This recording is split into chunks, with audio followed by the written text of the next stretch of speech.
Assalamu alaikum. Dear listeners, here is another beautiful story for you. Hopefully you will enjoy it.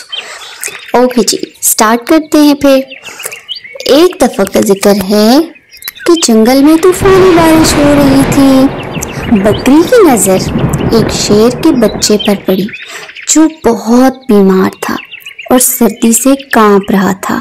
शेर के बच्चे ने काफ़ी दिनों से कुछ खाया नहीं था। बकरी को शेर के बच्चे पर बहुत तरस आया। बकरी ने प्यार से उसके सर पर हाथ फेरा। भूखे शेर ने हसरत से बकरी की तरफ देखा। बकरी समझ गई कि शेर बहुत भूखा है। उसने शेर के बच्चे को खाना दिया, दूध पिलाया। इतनी देर में बारिश रुक गई। बकरी ने वहां से जाने का इरादा किया, लेकिन फिर उसे ख्याल आया कि कहीं शेर का बच्चा अकेले मर न जाए। लिहाजा बकरी उसके पास रुक गई और 2-3 दिन अपने घर नहीं गई, बल्कि शेर के बच्चे की देखभाल करती रही।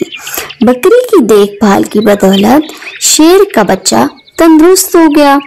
बकरी ने सोचा, अब शेर का बच्चा तंदुरुस्त हो गया है और मैं चली जाती हूँ। मगर फिर उसे उस बच्चे पर रहम आया कि उसके माँ बाप तो न जाने कहाँ हैं, बेचारा अकेला कैसे रहेगा, कहीं शिकारी की शिकार का निशाना ही न बन जाए। चुनाचा वो उसे अपने घर ले आई। यहाँ शेर का बच्चा बकरी के बच्चों के साथ रहने लगा। कुछ अरसा गुजरने के बाद शेर का बच्चा जवान हो गया। एक दिन बकरी घास खा रही थी और शेर का बच्चा बकरी की रखवाली कर रहा था। ऊपर से एक कौवा गुजरा। उसने देखा कि बकरी घास खा रही है और शेर उसके पास बैठा है, जबकि शेर तो बकरी को खा जाता है। मगर ऐसा कुछ भी नहीं हुआ। कौवा ये माजरा पूछने बकरी के पास आया तो शेर कौवे की तरफ लपका और उसे उड़ा दिया। एक दिन कौवा मौका पाकर बकरी के पास गया और पूछा, बकरी क्या माजरा है? बकरी ने उसे सब कुछ बताया और कौवे को नसीहत की कि अगर हो सके तो तुम भी किसी के साथ नेकी करना। अपने अंदर नेकी के जज्बा लेकर कौवा चला गया। एक दिन कौवे ने देखा एक चूहा ठंडे पानी के तालाब में गिरा हुआ था। चूहा बाहर निकलने की कोशिश कर रहा था मगर डूब रहा था। चुनाचा वो हाथ पांव मारने लग गया। कौवे को बकरी की नसीहत याद आई। वो उड़ा और उसने अपने पंजों से चूहे को पकड़ा और पानी से बाहर जमीन पर छोड़ दिया। चूहा ठंडे पानी में रहने की वजह से कांप रहा था।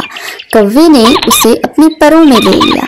कुछ देर गुजरने के बाद कौवे ने चूहे को परों से बाहर निकाला तो देखा चूहा ठीक हो गया, मगर चूहे ने कौवे के पर काट दिए थे।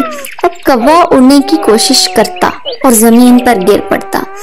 कौवा अपने आप को कोसने लगा कि उसने चूहे की मदद की ही क्यों। उसे बकरी पर भी गुस्सा था।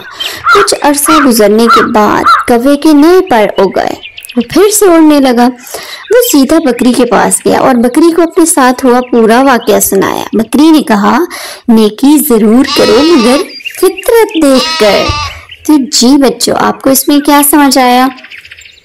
इसमें हमें ये समझ आता है कि हमें दूसरों के साथ नेकी तो ज़रूर करनी चाहिए, मगर ये देखना चाहिए कि क्या उस नेकी के बाद अगला हमें नुकसान तो नहीं पहुंचाएगा। तो आप दूसरों की फितरत देख कर नेकी करें।